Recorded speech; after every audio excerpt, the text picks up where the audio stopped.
दोस्तों नमस्कार। आप सभी का स्वागत है संकीर्तन समुत्थान समिति के माध्यम से, जो कि हम हर बार लेकर के आते हैं एक साक्षात्कार। और आज हमारे बीच में साक्षात्कार में आप जिनको देख पा रहे होंगे, आदरणीय नेहा शर्मा जी, आप दुबई से हैं और आप अपने कलम के द्वारा, चाहे वो गद्य विधा में हो, चाहे वो पद्य विधा में हो, गीत, गजल, छंद, मुक्तक, सोरठा, सवैया आदि आप सभी में सृजन करती हैं और सभी विधाओं में आप दखल देती हैं। ये आपके व्यक्तित्व से सब लोग परिचित हैं और जो दुबई में रहकर भी हिंदी की सेवा कर रही हैं, ऐसे साक्षात्कार के लिए मैं आज बुलाया है इसमें संकीर्तन समुत्थान समिति के माध्यम से।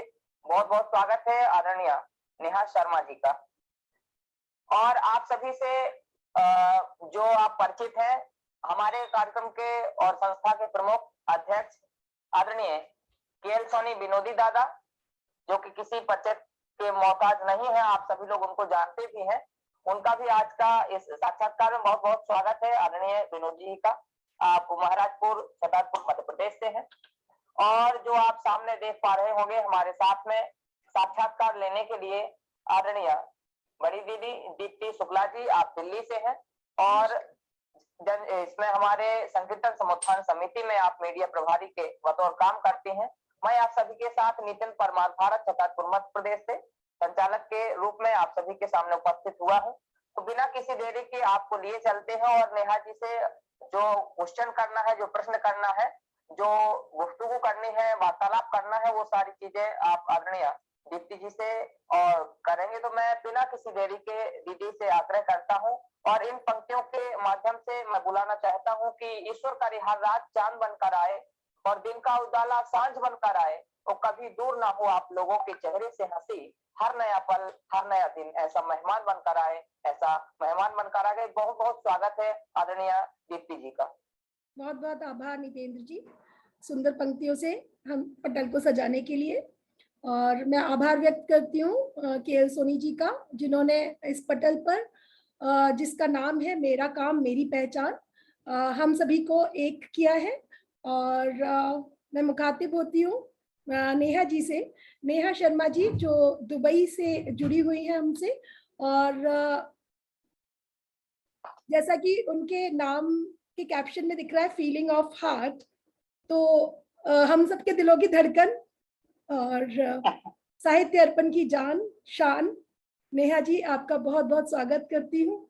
और शब्द नहीं मिलते हैं जब ऐसे लोगों से रूबरू हुआ जाता है जिनसे हम पहले से दिल से बहुत गहराई से जुड़ जाते हैं।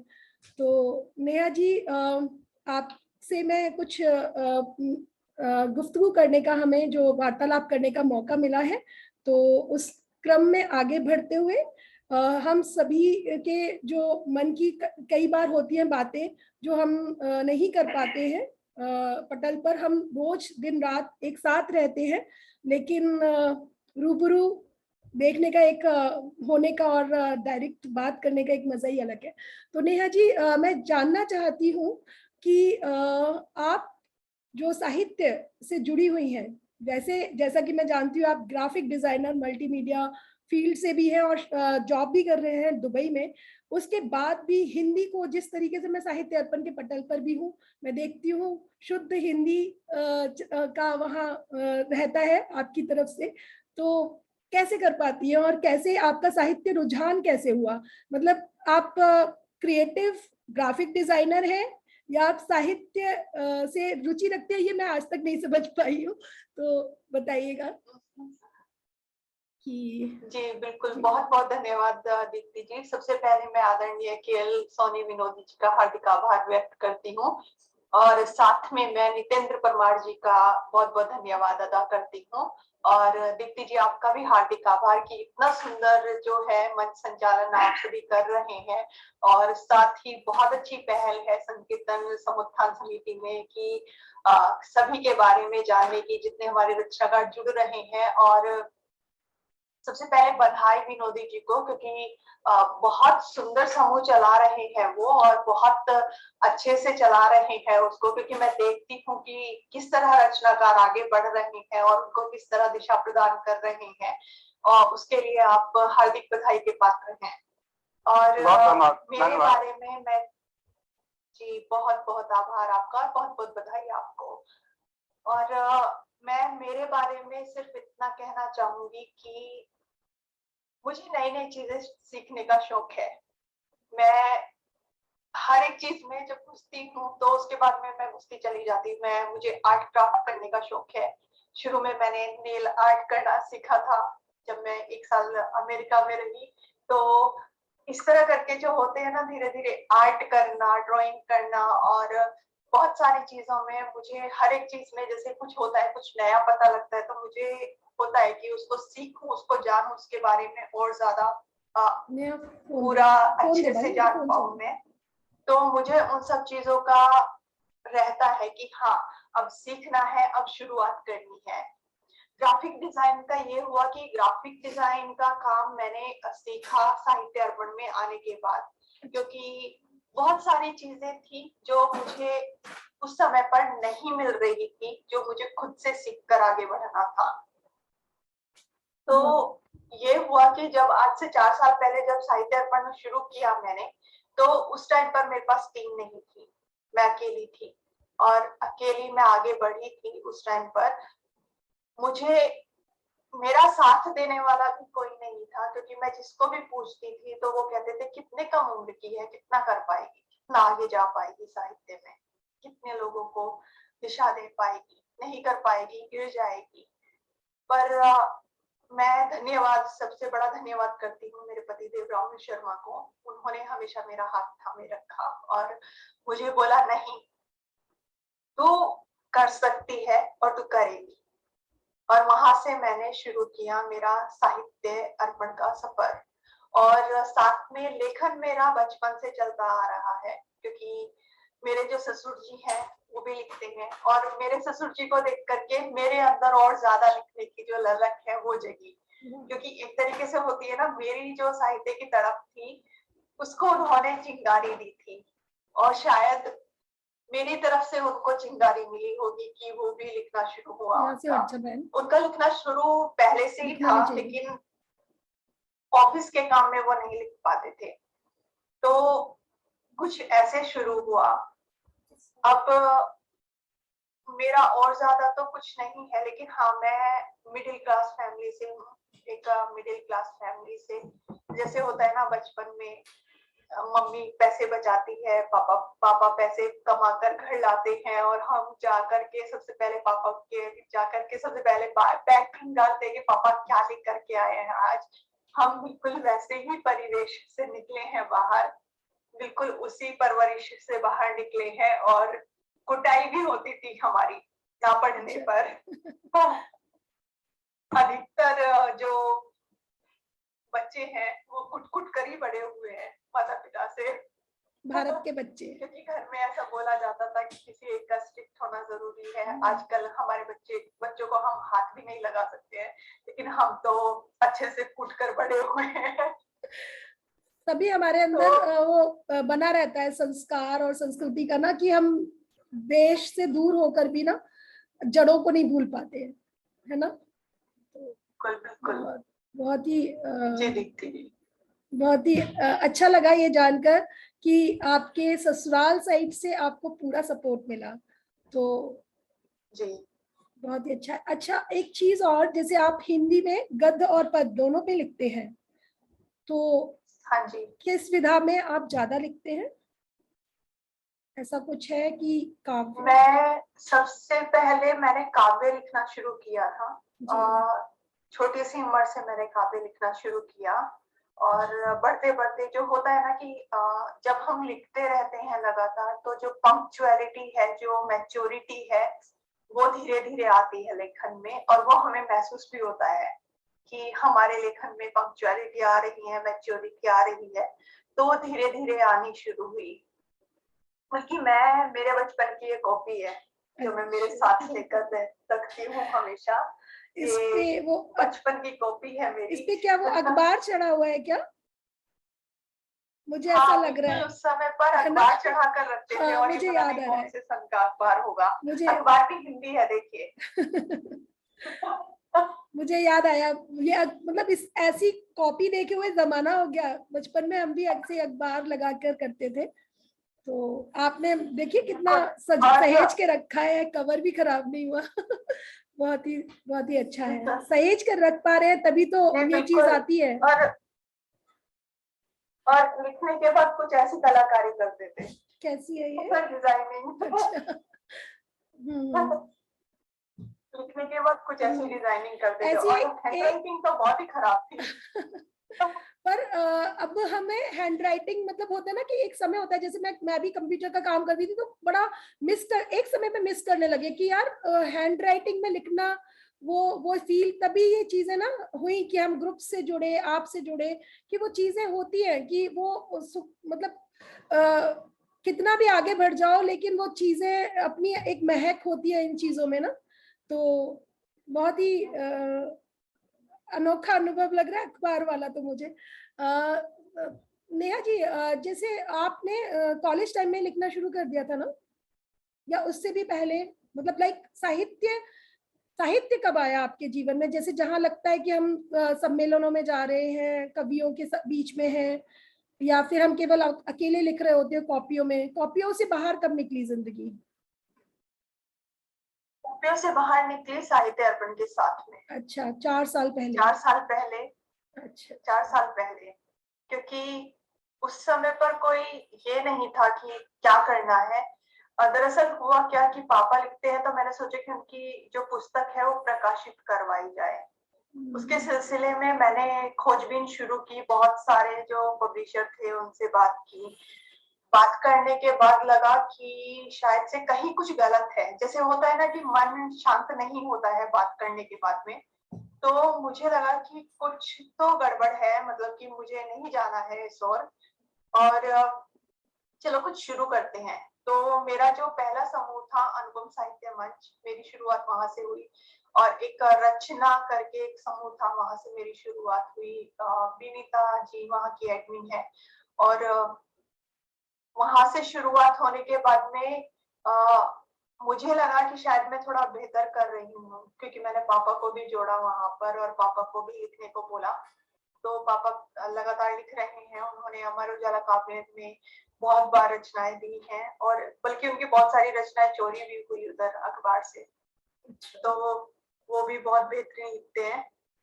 तो वहां से शुरुआत हुई। फिर उसके बाद में समूह बनाया। फिर समूह बनाने के बाद में जब लोग मेरी रचनाएं पढ़ने लग गए तो उन्होंने खुद से निमंत्रण दिया कि आइए पढ़िए। मुझे याद है कि आज से 4 साल पहले मेरा सबसे पहला कार्यक्रम जो था वो दुबई में था, शॉर्ट एंड स्वीट करके। बल्कि मैं यह बात सबके साथ साझा करना चाहूंगी, क्योंकि क्या होता है ना, जो हमारे रचनाकार हैं उनके मन में ये बात कहीं ना कहीं हो जाती है कि हमारा पहला काव्य मंच है और हम ऐसे हमारा खराब हुआ है या हम नहीं कर पाए हैं। मैं मेरा अनुभव साझा करूँ, थोड़ी हिम्मत देना चाहूंगी कि नहीं, ये आपके साथ नहीं होता है, ये मेरे साथ भी हो चुका है। तो जो मेरा सबसे पहला काव्य मंच था यहाँ पर शॉर्ट एंड स्वीट पोएट्री करके, वहां पर मैं गई और मैंने, मेरी एक रचना है नकाब। हाँ, नकाब मेरी रचना है। उसका लिंक आपको YouTube पर मिल जाएगा। वहां पर पढ़ी मैंने वो, और मेरे हाथ और पैर दोनों ऐसे कांप रहे थे। और जो आवाज थी वो इतनी गंदी निकल रही थी गले से कि मैं अपने जो बोल थे वो बाहर भी नहीं निकाल पा रही थी सही से। मतलब कि मुझे खुद को, मैं घर आके इतना रोई उस दिन कि मेरी वजह से कार्यक्रम खराब हो गया। इतना बड़ा कार्यक्रम था शॉर्ट एंड स्वीट पोएट्री का, और इतने सारे उससे लोग जुड़े हुए थे, और कार्यक्रम खराब हो गया है मेरा। लेकिन फिर उस चीज से मैंने सीखा, क्योंकि वहां पर कार्यक्रम में एक सीमा राठौर नाम की एक महिला आई हुई थी, वो भी लिखती हैं और बहुत बढ़िया लिखती हैं। तो उन्होंने मुझे कहा था, मुझे क्या, वहां पर जितने लोग उपस्थित थे उनको कहा था, ये लड़की आज यहाँ होकर इतना काम कर पढ़ रही है, कल देखिएगा, कल ये आपकी बोलती बंद कराएगी। आज सुबह कुछ ऐसा ही ऐसा ही विचार मेरे मन में आया था कि ना, जब जैसे सुबह हमारा एक कवि सम्मेलन था, तो होता है जो पहली बार करते हैं ना, उनमें नर्वसनेस होती है, और कवि सम्मेलन के बाद भी होता है कि हमारा अच्छा नहीं हुआ, ऐसा कहते हैं कविजन। तो मैंने भी उनको कुछ ऐसा ही शायद बोल पाई थी कि एक बार खराब हुआ है ना, तो वो जरूरी है, वो ट्रिगर होना जरूरी है, तभी इंसान में वो चीज आती है कि नहीं, बेहतर करना है, कर सकते हैं। तो वो खराब बिल्कुल शुरुआत है। मेरा जुड़ाव हुआ उस समय से, जब मैंने वो कार्यक्रम किया, और उस कार्यक्रम से मैंने एक चीज सीखी कि नर्वसनेस होना अच्छी बात है। अच्छी बात है, बिल्कुल, नर्वसनेस होना अच्छी बात है। और जब आप एक बार स्टेज पर जाते हो तो समझिए कि स्टेज आपकी है, फिर स्टेज पर से आपको कोई नहीं हटा सकता, इतने आपका वक्त खत्म नहीं होता है। सही बात है, बहुत बहुत तो अच्छा। ये चीजें थी। हाँ, बहुत अच्छा संदेश तो दिया इन आपने। चीजों ने मुझे बहुत हिम्मत दी है, और मुझे लगता है कि जितने लोग सुनेंगे, जितने नए रचनाकार, जो नवोदित रचनाकार हैं, इस बात को सुनेंगे, उन्हें बहुत हिम्मत और हौसला मिलेगा इस चीज से। क्योंकि किसी भी चीज को शुरू करने के लिए एक बार उस चीज में उतरना बहुत ज्यादा जरूरी है। और अगर डर कर बैठ जाएंगे या हमेशा रोक कर रहेंगे कि पहला कार्यक्रम था, खराब हो गया, नहीं, हिम्मत नहीं हारनी है, देखना दूसरा उससे भी अच्छा होगा। जी दीप्ति जी। मुझे वो समय याद आ रहा है 2 महीने पहले का, जब मैंने पहली बार आपके सामने प्रस्ताव रखा था ना कि हमें करना है ऐसा कि कुछ इंटरव्यूज, वो मैं जब दिल्ली आई थी होम टाउन से वर्क फ्रॉम होम के सिचुएशन में, तो कुछ ठान लिया था मैंने कि ना इंटरव्यू करने हैं। और देखिए, सीधे साहित्य अर्पण की सीईओ, फाउंडर तो साहित्य अर्पण पे पहला इंटरव्यू आपका ही हो रहा है। बहुत इस चीज की मुझे उपलब्धि की खुशी है कि आज भी मैं सोची थी कि नेहा जी का, सीधे नेहा जी का इंटरव्यू है, देखिए कितनी बड़ी बात है। और इसमें श्रेय मेरे को एक बार फिर कहना चाहूंगी केएल सोनी जी का है, कहीं ना कहीं, कि उन्होंने एक बार जैसे हमारी ऐसी बात चल रही थी पटल पर कि इंटरव्यूज करते हैं, और केएल सोनी जी ने थर्सडे को हमने बात कही और हिंदी दिवस आ रहा था, और संडे को हम इंटरव्यू कर रहे थे। तो उस बातों बातों में ही हमने इस इंटरव्यू का नाम भी यही रखा, मेरा काम मेरी पहचान। और जो नर्वसनेस थी वो मेरे अंदर भी थी, मुझे भी था कि मतलब ये नहीं है, वो नहीं है, ऐसे करे वैसे करे, लेकिन सबको थोड़ा सा मैंने साइड किया, थोड़ा केएल सोनी जी ने कहा, और ये नाम को हमने अपनी पावर बना लिया, मेरा काम मेरी पहचान, काम से ही पहचान बनाएंगे, है ना। तो आप सभी लोगों का सहयोग है, साहित्य अर्पण बहुत बड़ा रोल प्ले करता है। इस बात से मुझे एक वाक्य याद आ रहा है, क्योंकि मेरे पतिदेव ने अभी बिजनेस स्टार्ट किया है यहाँ पर। और जैसे होता है ना बिजनेस पार्टी, 1 साल हो गया इनकी कंपनी को, तो हमारे यहाँ इनकी उनकी बुलाते हैं नाम बाद में। अच्छा, इसके लिए मैं माफी चाहूंगी। नहीं, ये आपकी संस्कृति है, ये संस्कृति है अपनी, इसमें क्या बुराई बात थी। सीता जी ने कहा ये तो, सीता जी ने कहा था ये तो। जी बिल्कुल। तो इनकी कंपनी का इंटरव्यू था, तो हम लोग वहां पर गए और सभी ने अपना इंटरव्यू दिया, क्योंकि मुझे थोड़ा लगता रहता है कि कहाँ से शुरू करूं, कैसे, क्या इंटरव्यू दूं मैं मेरा, सॉरी इंटरव्यू नहीं, इंट्रोडक्शन, कि क्या इंट्रोडक्शन दूं मैं मेरा। तो मैंने शुरू किया कि मैं अपना इंट्रोडक्शन हिंदी में देना चाहूंगी, क्योंकि हिंदी से मेरी पहचान हुई है। क्योंकि वहां पर सभी लोग अलग अलग कल्चर से थे, अलग अलग उससे थे, पर उस दिन मैंने हिंदी बोली। तो उस दिन मेरे पतिदेव ने घर आकर मुझे बोला था कि Neha, I proud of you. तो ये समझिए कि जैसे होता है ना सारी दुनिया का जो ये होता है ना सुख, वो उस टाइम सारा मेरे आंचल में सिमट गया था। हम जिस चीज को अपनी वीकनेस मान लेते हैं ना, जो नर्वसनेस होती है वो वीकनेस ही मानते हैं ना हम, वो हमारी एक्चुअल में स्ट्रेंथ होती है। अगर हम उसको एक्सेप्ट कर लेते हैं, वहीं से एक्सेप्टेंस जो होता है वो हमें हमारे सारे दरवाजे खोल देता है। तो बहुत ही अच्छा लग रहा है आपसे बात करके और इस क्रम को आगे बढ़ाते आदरणीय हुए। नेहा जी ने जो कहा है कि मैं उधर पे रहकर भी, यानी कि बाहर रहकर भी, जहां पर सभी लोग हिंदी को उतना नहीं जानते थे, पर फिर भी अपना इंट्रोडक्शन दिया, जो परिचय दिया आपने हिंदी में दिया, तो ये हकीकत है। क्योंकि कहीं ना कहीं अपनी अलग पहचान जो बनती है, जैसे मेरा काम मेरी पहचान बिल्कुल बना हुआ है, इसी के तारतम्य में है ये दीदी ने जो एग्जाम्पल दिया है, बिल्कुल ये बाकायदा सही है, सत्य है। और इसी परिवेश में जो हमारे साथीगण जुड़े हुए हैं और वो सोचते हैं कि हम भारत में रह करके भी अपना काम नहीं कर पाते, और जब मैं दुबई में देखता हूँ आदरणीय नेहा जी को, तो वो वहां पर भी अपना परचम लहरा रही है भारतीय संस्कृति का। तो इससे मिलता जुलता एक प्रश्न है हमारे मित्र का। उनका कहना है कि आप जैसे बाहर विदेश में जो रहते हैं, उधर पर भी आप भारतीय संस्कृति जो है और अपना जो साहित्य है, इनको आप समेटे हुए हैं अपने आप में। तो ये सब कैसे कर पाते हैं, इतना कैसे आप यहाँ तक ये सारा उधर पर प्रदर्शित कर पाते हैं? सच कहूं तो मैं कुछ नहीं करती, मैं जीरो हूँ। मैं ये कहती हूँ कि मैं जीरो हूँ सबके सामने, लेकिन मुझे जो बल है ना, वो सब रचनाकार मिलकर देते हैं, क्योंकि मैं उनके बिना अधूरी हूँ।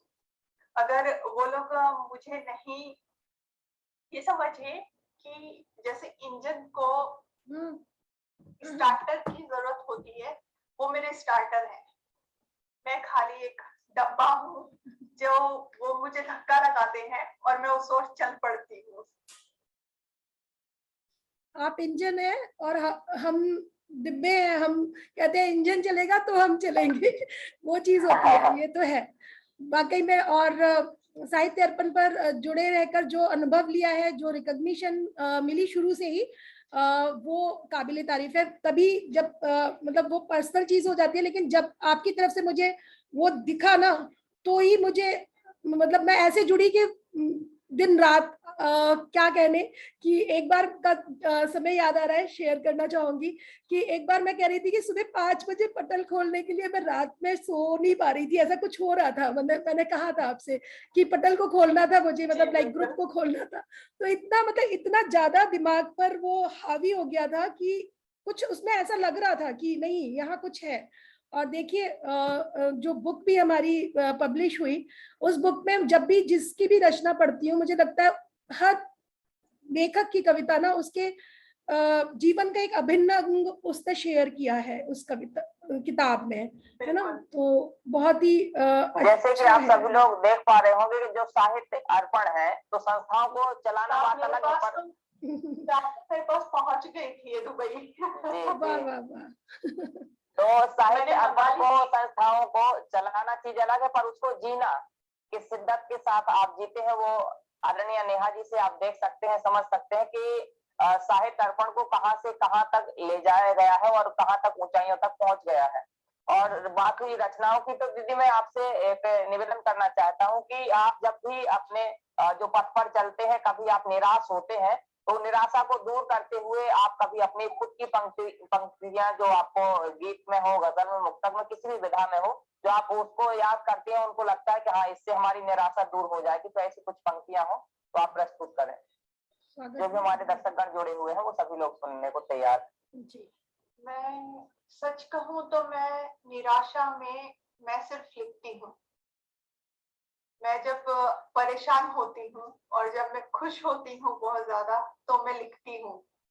मैं कुछ पढ़ती नहीं हूँ उस टाइम पर, तो मेरा दिमाग उस ओर चलता है कि मेरा जितना भी मन अशांत है, वो मेरा अशांत मन किसी निर्दोष के ऊपर जाकर ना निकले, मेरी पंक्तियों के द्वारा मेरे पन्नों में बिखर जाए। कितने सुंदर विचार। तो मेरा वही रहता है। सुंदर विचार है वाकई में। वाकई में आपने बहुत कुछ है जो अभी हमें समझना है, आपने बहुत छुपा के रखा है अभी। बहुत बिल्कुल कुछ नहीं छिपाया है, बिल्कुल खुली किताब हूँ मैं। तो दीदी जो भी आप चाहे अपने हिसाब से, अपने स्वयं से जो भी आप सुनाना चाहे लोगों को, थोड़ा सा उसमें से भी आप, क्योंकि दर्शकगण जो भी जुड़े हुए हैं वो बड़े उत्सुक है कि हम कब नेहा जी को सुने, तो उनकी जिज्ञासाएं पूरी करें। कुछ नई पंक्तियां हैं जो कुछ दिन पहले लिखी थी। तो सुनाना चाहूंगी मैं कि बुद्धू सा मन है, बुद्धू सा मन है, तुम पर अटका रहता है, कुछ दिमाग खोया है, कुछ होश नहीं रहता है। बुद्धू सा मन है, तुम पर अटका रहता है, कुछ दिमाग खोया है, कुछ होश नहीं रहता है। कहते हो, तुम कहते हो डॉक्टर की जरूरत है तुम्हें, तुम कहते हो कि डॉक्टर की जरूरत है तुम्हें। मेरा दिल ही नहीं पता कौन सी भावनाओं में बहता है कि हल्दी के रंग से पक्का रंग लगा दिया तुमने मेरे दिल पर। हल्दी के रंग से पक्का रंग लगा दिया तुमने मेरे मन पर। फिर भी पूछते हो तुम्हारा हाल कैसा रहता है, कि तुमने पकड़ी थी नब्ज, तुमने पकड़ी थी नब्ज देखने को मेरी तबीयत, कि तुमने पकड़ी थी नब्ज देखने को मेरी तबीयत। बस उसी दिन से मेरा हाल बदहाल रहता है कि मैं तो खुद से वास्ता भूल ही गई थी कब का, कि मैं तो खुद से वास्ता भूल ही गई थी कब का। तुमने ही तो कहा था कि दिल की सुनना ये दिल भी कुछ कहता है, कि तुमने ही तो कहा था कि दिल की सुनना ये दिल भी कुछ कहता है। चलो चलो आज कह ही देती हूँ हाले दिल अपना, कि आज कह ही देती हूँ हाले दिल अपना। मगर यह क्या, सामने आते हो तो जुबान पर ताला लगा रहता है। अब अंतिम लाइन में कि अच्छा सुनो, अच्छा सुनो लिख रही हूँ जज्बात अपने कविता में मैं। अच्छा सुनो लिख रही हूँ जज्बात अपने कविता में मैं, कि हाल कुछ ज्यादा अच्छा नहीं मेरा, कि हाल कुछ ज्यादा अच्छा नहीं मेरा। मुझे तुम जैसे डॉक्टर का इंतजार हर पल रहता है, मुझे तुम जैसे डॉक्टर का इंतजार हर पल रहता है। बहुत खूबसूरत। सुंदर और सुंदर तरीके से, बेहतरीन तरीके से अपने अल्फाजों को आपने जो लिखा और दर्शकों के साथ में प्रस्तुत किया, इसके लिए हार्दिक बधाई। बुद्धू समन इतने अच्छे शब्दों में बोला गया है। ये कहीं ना कहीं चारों तरफ आप देखेंगे कि जो भारतीय संस्कृति है जो वो झलकती है, उसको बाहर नहीं निकाल सकते अपन वाली अपने अपने जगह से, अपने जहाँ पर जन्म हुआ है उससे बाहर निकल करके विदेशों तक पहुंच जाएंगे, पर अपने आप से संस्कृति नहीं निकल सकती है। बहुत बहुत धन्यवाद नेहा जी। मैं पुनः जुड़ना चाहता हूँ, आदरणीय के.एल. सोनी जी से कि आप आए और नेहा जी से आप भी वार्तालाप करें। धन्यवाद, मुझे सौभाग्य दिया आपने। और मैं तो चाहता हूं कि आप एक बहुत प्रतिभा की धनी है, बहुत प्रतिभा आपके अंदर है। मुझे एक बात समझ में आती है कि आप कवि ना होती, साहित्यकार ना होती, तो निश्चित हमारी आपसे शायद परिचय ना होता। तो ये आपके गुण के कारण आपका परिचय चाहोगा हुआ। यदि आप साहित्यकार ना होती तो वे क्या होती आप? मैं शिक्षिका होती। बहुत बढ़िया। साहित्यकार नहीं होती। बहुत बढ़िया।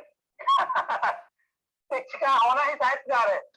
मैं भी शिक्षक हूँ और शिक्षक होना ही साहित्यकार है। ये तो बिल्कुल सही बात कही आपने। साहित्यकार परंतु आपकी जो प्रतिभा है, आपके जो पुरस्कार देखे मैंने, रचनाएं देखी है, बहुत अधिक आपने काम किया है। इसमें अपने संस्कृति झलक और अपने कल्चर का जो आपका अंदर प्रभाव है, बहुत अच्छा दिखा। मैं चाहता हूं कि आप कुछ भी जो आपको अच्छा लगे, गा करके नहीं, बल्कि अपनी कृति के द्वारा जो आपने कृति लिखी है उसके माध्यम से आप उसको प्रस्तुत करें। आपके कई कृतियां हैं, उनका नाम बताइए आप, और उनका उनमें क्या है, आखिर उसमें क्या लिखा आपने, उनका सारा एक छोटा सा परिचय। जी, मैं एक चीज और कहना चाहूंगी। मैं कविताएं बचपन से लिखती थी और 5 साल पहले मैंने हास्य लिखना शुरू किया था, हास्य व्यंग।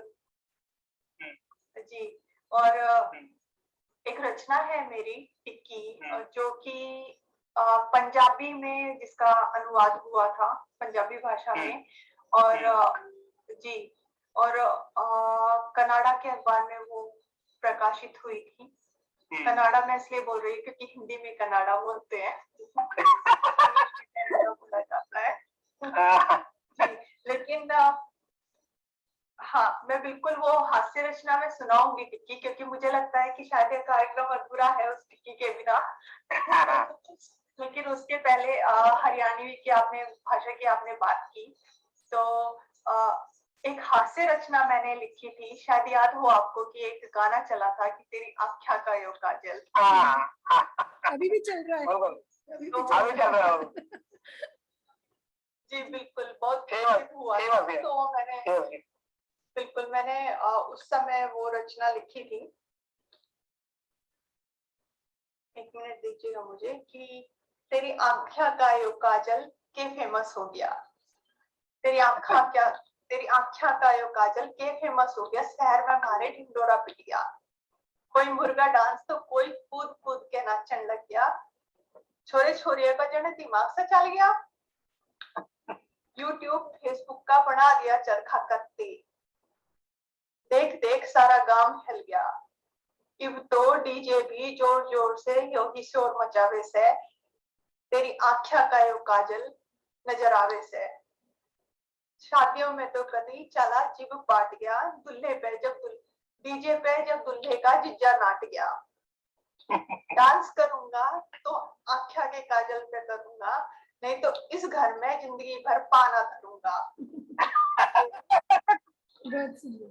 तेरे होलिये थे पूरे पर जिज्जा के नखरे थे अधूरे, बस डीजे पे पसरने वाला था, गुस्सा आसमान पे धरने वाला था, घरवाले हाथ जोड़े आके खड़े थे, पर जीजा के नखरे ही न थम रहे थे, दूल्हे ने बड़ी मुश्किल से दौड़ भाग करवा के गाना बजवाया, जीजे को जीप भर के डीजे पे नचाया, जीप कहीं जाके जीजा खुश हो पाया, यो थी उस गाने की मोहमाया, के करे जीजा फूफाओं के नखरे ठाणे पड़े हैं, इन्हें जीजा थोड़ी कहते हैं, हर कोई इनका पीड़ित रह चुका होगा, इनकी कहानियों को सुन चुका होगा, नेहा एक और बतावे से, खाली जीजा बने बुढ़े भी कुछ इसी लेन में आवे से,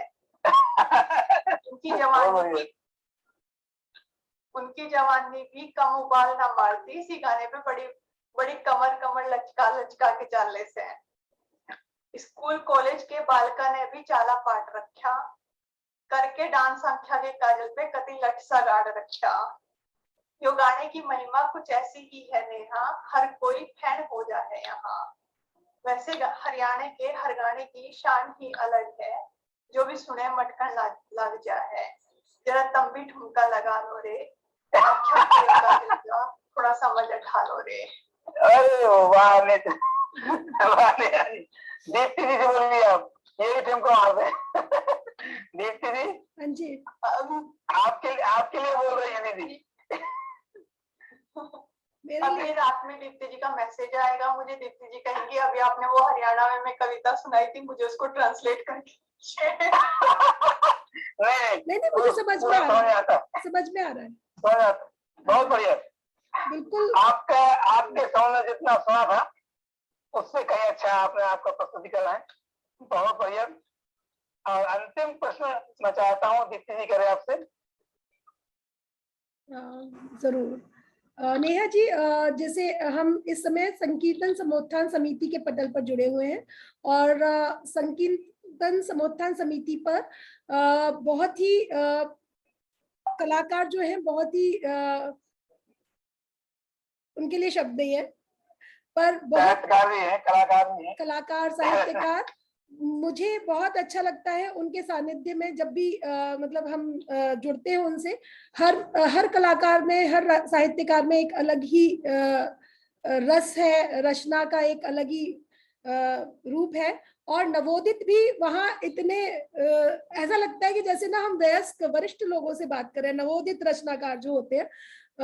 मैं चाहूंगी आप उनको कुछ एक संदेश दें जिससे वो अपने काम से पहचान बनाते हुए कैसे चीजों को अपने विश्व स्तर पर, अंतरराष्ट्रीय स्तर पर ले जा सकते हैं, क्योंकि उनमें प्रतिभा की कमी नहीं है।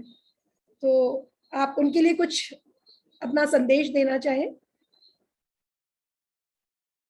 जी बिल्कुल दीप्ति जी। और मैं बहुत छोटा खुद को महसूस करती हूँ यदि मैं ये कहूँ कि मैं उनको कुछ संदेश दूँ, क्योंकि आजकल के जो नवोदित हैं उनको उनको मालूम है कि उनको आगे क्या करना है।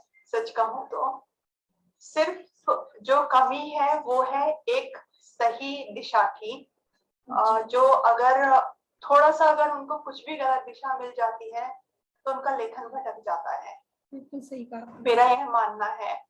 और सबसे बड़ी बात यह है कि आजकल के जो रचनाकार हैं वह हमारी बातों को बहुत पॉजिटिवली लेते हैं, बहुत सकारात्मक तरीके से लेते हैं। अगर हम उन्हें बस थोड़ा सा बातों को तरीके से कहने का अलग नजरिया होता है, क्योंकि मैं ये मानती हूँ कि रचनाकार हो चाहे साहित्यकार हो, सभी के अंदर धैर्य होना बहुत ज्यादा जरूरी है। क्योंकि यदि आप में धैर्य नहीं है तो आप अपनी बात सामने वाले को नहीं समझा सकते हैं, और वह होना सबसे ज्यादा जरूरी है।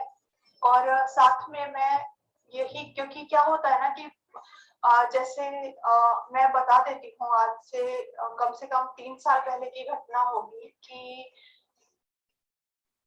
क्योंकि रचनाकार थे तो पत्रिका मैंने निकाली थी, और मुझे बहुत बार उन्होंने मेल करके पूछा कि नेहा जी कब आ रही है पत्रिका। कम से कम उनके 10 मेल मिल चुके होंगे उस बीच में, और उन 10 मेल में मैंने एक ही बात बोली थी कि आदरणीय पत्रिका 1 तारीख को निकलेगी।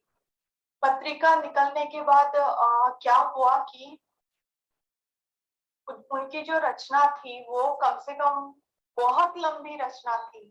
मैं क्या बताऊं, शायद से उतने, क्योंकि क्या होता है ना जब हम लिखने बैठते हैं बहुत बार ऐसा होता है कि लिखते चले जाते हैं और हमें भान नहीं होता है कि रचना कितनी लंबी हो रही है।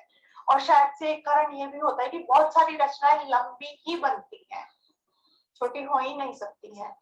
तो क्योंकि पत्रिका में स्पेस कम रहता है, और क्या होता है कि अगर 50 पेज की पत्रिका बना दी जाए तो कोई पढ़ना पसंद नहीं करेगा। तो उनकी रचना का जो स्पेस था वो मैंने थोड़ा थोड़ा घटा दिया। उसके बाद उनका बहुत तीखा मेल आया। तो पहले तो क्योंकि क्या होता है ना, जब हम किसी की तुरंत से कोई प्रतिक्रिया पढ़ते हैं ना तो गुस्सा हमें भी उल्टा आना लाजमी होता है।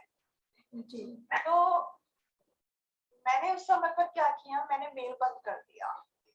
मैंने मेल पढ़ा, उनका पूरा मेल पढ़ा, मैंने मेल बंद कर दिया। मेल बंद करने के बाद में, क्योंकि उनका सुबह सुबह मेल आया था और मैं पूरा दिन में कार्य में लगी रही कि इधर साहित्य दर्पण का काम, उधर मेरा भी काम, घर का काम, बच्ची का काम, सबका काम में लगी रही। पर जो दिमाग था ना वो मेल में ही पड़ा रहा कि क्या लिखूं। अगर उत्तर दूंगी तो कहीं वापस से भड़क करके उत्तर ना आए, और अगर नहीं दिया तो उन्हें ये ना लगे कि मेरी अवहेलना करती है इन्होंने। तो शाम को मैंने बहुत दिमाग से सोचा, फिर मैंने एक मेल लिखा उनको, फोन था। मैंने उनको लिखा कि आदरणीय, दरअसल पत्रिका में माफी चाहते हैं, ये गलती हमारी है कि हमको आपको पहले से बताना चाहिए था कि पत्रिका में इतनी लंबी रचना नहीं ली जाती है, परंतु आपकी रचना इतनी सुंदर थी कि हम उसको प्रकाशित किए बिना नहीं रह सके, और इसलिए हम लोगों को आपकी रचना को थोड़ा छोटा करके, थोड़ा स्पेस कम करके करना पड़ा। आशा है कि हमारी इस बार की गलती को आप नजरअंदाज कर देंगे या माफ कर देंगे। अगली बार हम कोशिश करेंगे, अगली बार हम आपसे बड़ी रचना नहीं लेंगे, हम पहले से आपको बता देंगे कि आप बड़ी रचना मत लीजिए। तो उसके बाद में जो उनका मेल का रिप्लाई था ना, तो वो कुछ ऐसे आया, बहुत बहुत धन्यवाद आदरणीय, और मुझे लग रहा था कि आपका बहुत भड़कता हुआ मेल आएगा और दोनों की तरफ से हाथापाई शुरू हो जाएगी। तो लेकिन आपका इतना शालीन व्यवहार है, और तो मुझे भी वो चीज ना समझ आई और सीख मिली कि अगर सामने वाला अगर कुछ कह रहा है तो हमें गुस्सा नहीं करना चाहिए, उस समय पर थोड़ा सा सोचो समझो उसके बाद कर दो। तो ये था। और जब हम कोई कार्य कर रहे होते हैं तो उस समय बहुत ज्यादा जरूरी होता है कि थोड़ा चीजों को समझा जाए। और सबसे बड़ी बात क्या है, मैं थोड़ा टॉपिक से अलग हट रही हूँ। क्या होता है ना, सबसे बड़ी बात मैं टीम की बता देती हूँ। जैसे आप सभी टीम है यहाँ पर, क्योंकि मैं इतने साल से कार्य कर रही हूँ और बहुत बार टीम टूटी है, टीम आई है, लेकिन जो टीम के सदस्य होते हैं ना, उनका जो बॉन्ड होता है ना, वो बॉन्ड सिर्फ हमसे नहीं बनता है या व्यवस्थापिका से नहीं बनता है। वो बॉन्ड उनका पूरे साहित्य अर्पण का जो परिवार होता है उससे बनता है, पूरी फैमिली से बनता है। साहित्य अर्पण का जो नाम होता है उससे बनता है। और सिर्फ साहित्य अर्पण नहीं कहूंगी, समुत्थान समिति है, बहुत सारे पटल हैं, जो जहाँ कार्य कर रहा है उससे जुड़ जाता है, उससे अटैच हो जाता है। और जब तक आप उससे उस चीज से अटैच नहीं होगे ना, तो आप उसके साथ जुड़कर कार्य कर ही नहीं सकते हो, उसके साथ मन से उतना कार्य कर ही नहीं सकते हो। तो मेरी तरफ से कोशिश रहती है कि नहीं हूं मैं प्रधान व्यवस्थापिका, जो हो आप सब हो, टीम में सब बराबर हैं, एक बराबर है। मैं गुस्सा भी करूंगी, आप सबको भी गुस्सा है, गुस्सा आए तो मेरे ऊपर गुस्सा करो उल्टा, मैं नहीं कहूंगी कुछ भी। तो जैसे एक फ्रेंडशिप वाला बॉन्ड होता है ना, वो टीम के साथ लेकर के चलना चाहिए, जहां तक मेरा मानना है। और क्योंकि अगर आपको उनसे कार्य करवाना है तो आपको भी उनको उतना ही समझना पड़ेगा जितना वो लोग आपको समझते हैं। और जब कोई सदस्य टीम छोड़ करके जाता है तो मुझे पता है कि क्या बीतता है, समूह पर क्या बीतता है, और किस तरह व्यवस्था जो कार्य आप संभाल रहे होते हैं किस तरह छिन भिन होती है।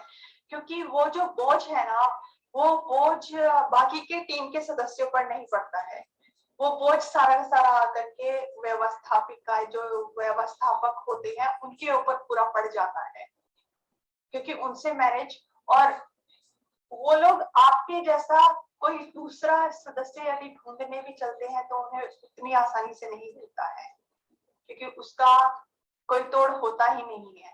तो इसलिए मैं कहती हूँ कि यदि आप किसी संस्था के साथ जुड़ रहे हैं तो आप उससे मन से जुड़िए, और यदि आप उसको छोड़ करके जा रहे हैं तो आप सिर्फ उसको नहीं छोड़ रहे हैं, आप सभी के मन से निकल रहे हैं।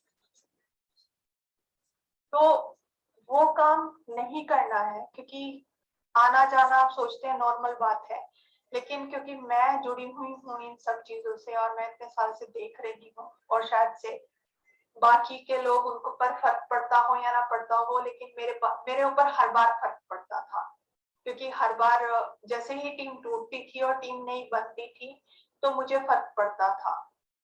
तो सिर्फ यही बात है। और बाकी की बात जो मैं रचनाकारों के लिए कहना चाहूंगी, आजकल लोग पढ़ते कम हैं और लिखते ज्यादा हैं। तो मुझे उनसे कहना है कि आप पढ़िए ज्यादा और लिखिए कम। वह इसलिए क्योंकि यदि आप ज्यादा पढ़ रहे हैं तो आपके जो लेखन का विस्तार है वो बहुत ज्यादा विस्तृत हो जाएगा, और यदि आप लिख ज्यादा रहे हैं तो जो आप लिख रहे हैं ना, तो वही घूम घूम करके वापस से वो वैसा का वैसा ही आता रहेगा, वही शब्द सब कुछ रिपीट होता रहेगा वहीं पर ही। और इसीलिए पढ़ना जरूरी है, क्योंकि जब आप कोई पुस्तक पढ़ने बैठते हैं ना, तो ये समझिए कि उसके जो शब्द है ना, उसके जो शब्द हैं वो आपके दिमाग को खोल देते हैं और ज्यादा बढ़ावा देते हैं कि आप और कैसे सोच सकते हैं और उस चीज को कैसे लिख सकते हैं। तो इसीलिए मैं सबको कहना चाहूंगी, स्पेशली उनको जो नवोदित रचनाकार हैं, कि पहले आप पढ़िए फिर आप लिखिए।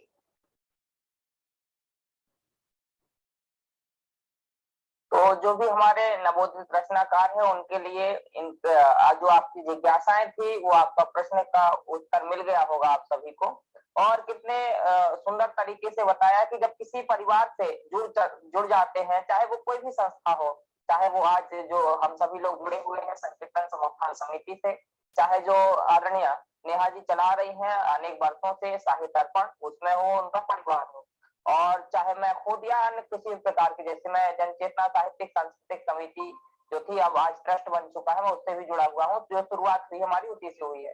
तो जिस परिवार से जुड़ जाते हैं तो कोशिश ये करिएगा कि आप जुड़े रहें, क्योंकि जब उससे आप हटते हैं तो बड़ा दुख होता है। और जो जैसे कि नेहा जी ने आपको बताया भी है कि किस प्रकार से जो वजन आता है वो संस्थापिका पर आता है या संस्थापक पर आता है, वो परिवार टूटने से होता है।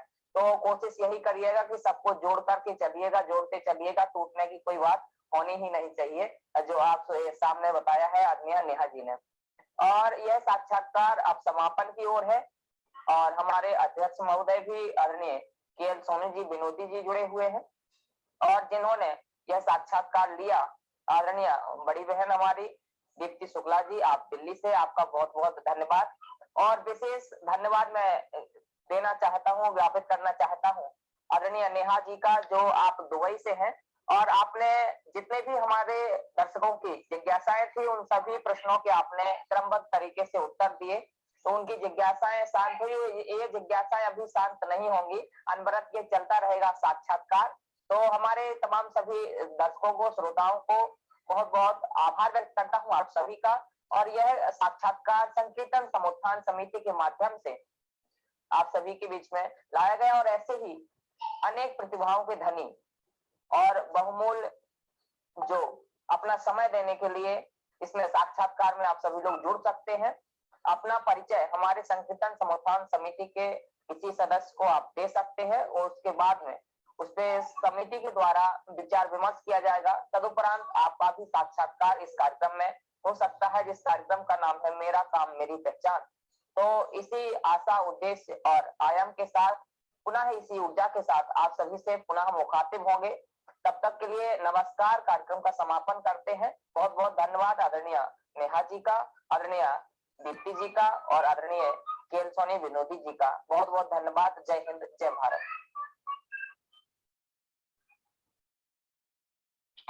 स्टॉप कर दो।